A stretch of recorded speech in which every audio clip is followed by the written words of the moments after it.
பையன் உறுப்பை தானமாக செலுத்திவிட்டேன்.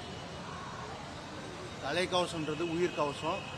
இனிமேல் யாருமே எந்த வயசு ஆளாஇருந்தாலும் தலைக்கவசம்ன்றது ரொம்ப முக்கியமானது. அதுதான் நம்மளை எப்பயுமே காப்பாற்றும். இனி நிறைய பேர் இந்த மாதிரி உடல் உறுப்புகளை தானம் பண்ணுங்க.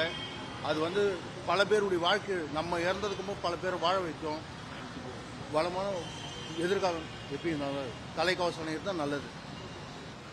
20 வயது கல்லூரியில் படிக்கின்ற மாணவர் துரதிருஷ்டவசமாக 2ஆம் தேதி அவர் திருவண்ணாமலை மாவட்டத்தை சேர்ந்தவர்.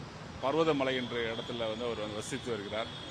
அவருடைய குடும்ப நிகழ்ச்சிக்காக அவருடைய 2 வீலரில் அவர் போகின்ற பொழுது 2 வீலர் வர்சஸ் டிராக்டர் அதில் ஆக்சிடென்ட் ஆகி பலத்த காயமுற்று அவர் உடனடியாக திருவண்ணாமலை அரசு மருத்துவக் கல்லூரி மருத்துவமனைக்கு உள்நோயாளர்கள் அனுமதிக்கப்பட்டு பிறகு வேலூரில் உள்ள ஒரு தனியார் மருத்துவமனையிலும் அனுமதிக்கப்பட்டு அங்கும் முடியாமல் மேல் சிகிச்சைக்காக ராஜீவ்காந்தி பொது மருத்துவமனையில் 3ஆம் தேதி இரவு அனுமதிக்கப்பட்டார்.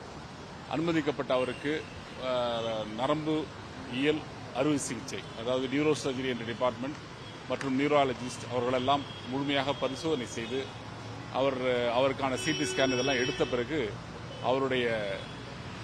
அவர் மூளைச்சாய்வு அடைந்துள்ளார் என்பதை உறுதி செய்த பிறகு அந்த primary apnoea and secondary apnoea என்ற டெஸ்டுகளை முடித்த பிறகு அவரிடத்திலே நம்முடைய கிரீஃப் கவுன்சிலர் எடுத்து சொன்னதுக்கு பிறகு இந்த துக்கமான நேரத்திலும் அவருடைய பெற்றோர்கள், அவர்கள் மட்டும் 2 குழந்தைகள், ஒரு பெண் குழந்தை, ஒரு ஆண் குழந்தை, இவருடைய ஆண் குழந்தை கல்லூரியில் படிச்சுட்டு இருக்காரு.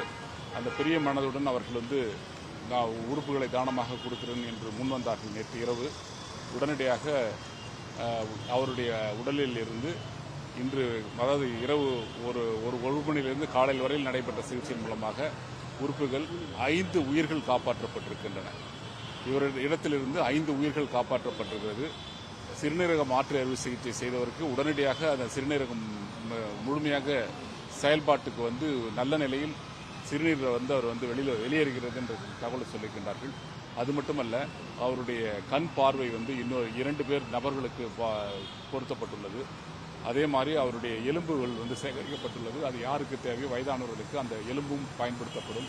ஈரல் ஒரு நபருக்கு கொடுக்கப்பட்டுள்ளது. கிட்னியை இன்னொரு மருத்துவமனைக்கு கிட்னியும் சென்றிருக்கிறது. அது மாதிரி இவ்வாறு ஒரு 5-6 உயிர்கள் இன்றைய தினம் இன்று அவர் மறைந்தாலும் அவர் 6 உயிர்களில் வாழ்கின்றார் என்ற ஒரே ஒரு விஷயத்தை மக்கள், அவருடைய பெற்றோர்கள் அந்த ஒரு சின்ன ஆறுதலுடன் அவர்கள் செல்கின்றார்கள். பாதுகாப்பாக நம்ம பயணம் செய்ய வேண்டும் என்பது என்னுடைய முக்கியமான ஒரு விஷயம்.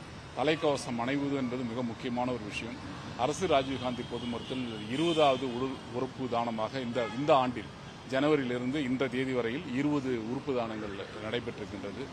அதனுடைய அக்செப்டன்ஸ், அதாவது அதை ஏற்றுக்கொண்டு அவர்கள் பெற்றோர்கள் முன்வருவது என்பது தமிழக அரசு அறிவித்த அந்த அரசாணை எண் 331 செப்டம்பர் 7 23ஆம் தேதி 7ஆம் தேதி 7வது, அதாவது செப்டம்பர் மாதம் இந்த அரசாணையை தமிழக அரசு வெளியிட்டு அவருக்கு அந்தந்த பகுதியில் உள்ள மாவட்ட ஆட்சித்தலைவர்கள் மரியாதை செய்வார்கள். அரசு முறையில் மரியாதை செய்யும் என்ற அரசாணை என்பது மக்களிடையே மிகப்பெரிய அளவில் எடுத்து சென்றதன் காரணமாக அக்செப்டன்ஸ் என்பது ரொம்ப அதிகமாக இப்போ இருக்குது. நம்ம நல்லா கண்கூட பார்க்கின்றோம். இது அவர்கள் மறைந்தாலும் அவர்கள் தொடர்ந்து உயிர் வாழ்கின்ற ஒரு அரிய வாய்ப்பாகவே மற்றவர்களுக்கு தெரிய வருகிறது.